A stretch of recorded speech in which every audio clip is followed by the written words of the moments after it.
The destruction of SCP-682 is one of the SCP Foundation's main goals. After more than 50 failed termination attempts with both anomalous and non-anomalous methods, things aren't looking promising. In our last SCP Exploration episode, we explored some ways we could kill SCP-682, and as promised, today we are making part 2 of this video.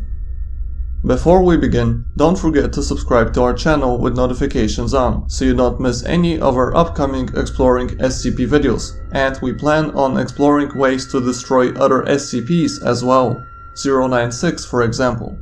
And if this video gets 2000 likes, we will do part 3 of this video. As stated in our last video, when it comes to SCP-682 termination ideas, there is no better place to start than the famous SCP-682 termination log. But we can't just repeat an experiment that was partially successful and hope that it works this time around. That's not how the hard to destroy reptile works. We will have to think outside the box to come up with something effective. For those of you that have watched our top 5 apocalyptic SCPs video, this shouldn't come as a surprise. And for those of you that aren't familiar, SCP-2700 is a device constructed by Nikola Tesla with the purpose of being a direct energy weapon. During its construction, Tesla came to the conclusion that such a weapon would need to violate the laws of physics in order to work, and as such would be impossible to build. But the inventor was conveniently visited by a man from another dimension that was on a mission to meet the most brilliant people in all alternate universes. Tesla went to his visitor's reality and brought his weapon with him. The reality they visited had different laws of physics, and this allowed Tesla to complete his project. But he also realized that the weapon was now much more dangerous than predicted, and would essentially create a reverse Big Bang when fired, which would destroy the entire universe. Naturally, the inventor rushed to deactivate it, but found that it had been armed to fire in the year 2234 by another individual from a different dimension. So Tesla decided to bring SCP-2700 back to our reality, because he didn't want to punish his visitor's universe for the mistakes he made. We see why SCP-2700 could be used to eliminate the hard-to-destroy reptile. Usually, an SCP-682 termination attempt includes physically damaging the lizard, and is effective at first, but then the reptile begins adapting to the method and all effectiveness is lost. With SCP-2700 we would be reversing the Big Bang, which would not only change the fundamental laws of physics, but also destroy the entire universe. Even if SCP-682 somehow survives the sudden change of laws of physics, which is possible given that the lizard survived SCP-536, an SCP which changes the fundamental physical constants, then surely 682 can survive a reverse Big Bang. This would mean compressing the entire universe to an infinitely energetic singularity, and everything would cease to exist.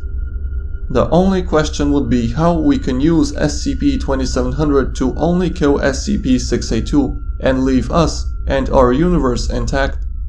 And the answer is very simple, an alternate reality. We use some other SCP to transport the lizard along with Nikola Tesla's weapon to an alternate universe just before the weapon is activated, and voila, no more SCP-682.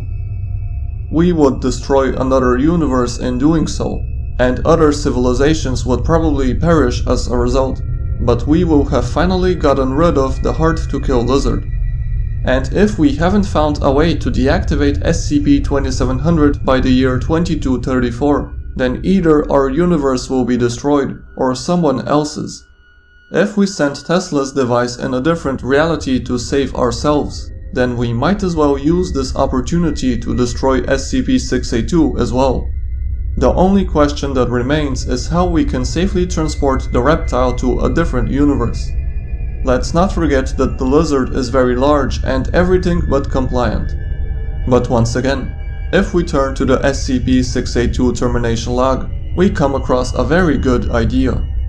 SCP-507. an anomaly which we explored in our top 5 SCP friendships video, is famous for its ability to spontaneously and involuntarily travel between alternate universes, and the entity has already been tested with SCP-682. The anomalous traveler was attached to the lizard's forelimb, while the rest of the reptile's body was sprayed with hydrochloric acid in order to incapacitate it. And after 8 long hours of waiting, 507's abilities activated and both anomalies disappeared. Yes, they both reappeared about 60 hours later somewhere back on Earth, together with an angry message, but 60 hours gives us more than enough time to send both 682 and 2700 in, have Tesla's weapon activate and destroy everything before the alien civilization has even realized what is happening. So to sum it up, if we don't find a way to deactivate SCP-2700 before it is too late, then we will need to send it to an alternate reality if we want to live anyway. So we might as well use SCP-507 to not only get rid of 2700, but also kill SCP-682 in the process.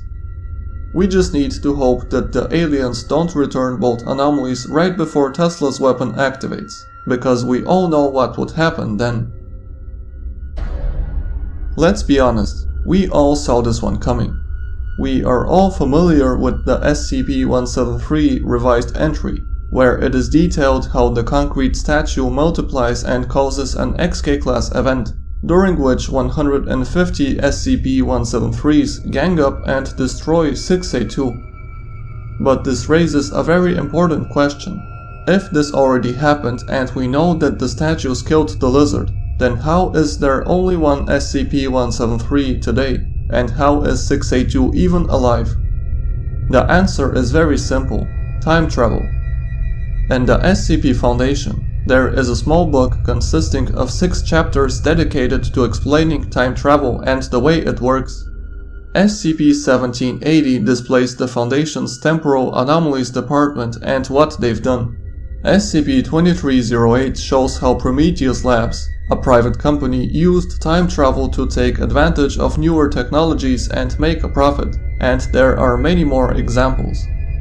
If there is a document in the SCP Wiki that details how SCP-173 multiplies, then this has already happened and the Foundation decided to reverse time in order to save humanity. The reason why SCP-2000 wasn't used to save humanity after the XK-class event, an anomaly which we explored in our top 5 useful SCPs video, is because the army of 173s was too large to be dealt with, and too much damage had already been done to our planet in an attempt to contain the 173s by nuking the affected areas. So now that we know what really happened in the revised entry, we can start thinking about using this effect to once again kill SCP-682. As written in the revised entry, despite total isolation of North and South America, which were both infested with thousands of 173 copies, the anomalies successfully made their way into Great Britain, which was subsequently nuked. It is also stated that all 173 substances cooperate together to breach containment and have a hive intelligence, which is why we believe that if we allow the SCP-173 army to grow to a number large enough to kill SCP-682, then they will also become uncontainable. This is exactly what happened in the revised entry after all. Because of this, we think it would be more appropriate to use the SCP lunar site for this termination. We could transport SCP-682 there and keep it incapacitated using hydrochloric acid while we continuously grow the SCP-173 colony. When we run out of facilities to contain all the statues, we evacuate the lunar site of all personnel and let all the anomalies loose. And to be 100% sure this works, we need to allow SCP-173 to create 150 copies of itself before we introduce them to the hard-to-kill lizard, as this is the number that is stated to have killed SCP-682 in the revised entry, and any less could not be enough. The lunar base would probably need to be expanded in order to have enough containment chambers for all these 173s, as currently there are only 8 SCPs there, and we would need hundreds of personnel in order to keep them contained before we leave. but with enough time and money this would certainly be possible. If all the requirements are fulfilled and we leave SCP-682 alone on the moon with 150 SCP-173s, the hard-to-destroy reptile will most definitely die, as we've already seen happen. After it is done, we will need to nuke the entire moon in order to make sure the concrete statues don't somehow find their way back to Earth. But once again, nuking the moon would be a small price to pay for what we have achieved. We have killed SCP-682, after all. This concludes the second part of our How to Kill SCP-682 series. So what do you think? Could we prevent the 173s from coming back to Earth after we have killed 682? And would we get away with our SCP-2700 termination attempt unscathed? Let us know in the comments below. Please leave a like if you enjoyed the video and don't forget to subscribe if you enjoy this type of content, as we plan on coming up with termination ideas for other SCPs as well, 096 for example. And if this video gets 2000 likes, we will do a part 3 of this video. And as always, we will see you in the next video.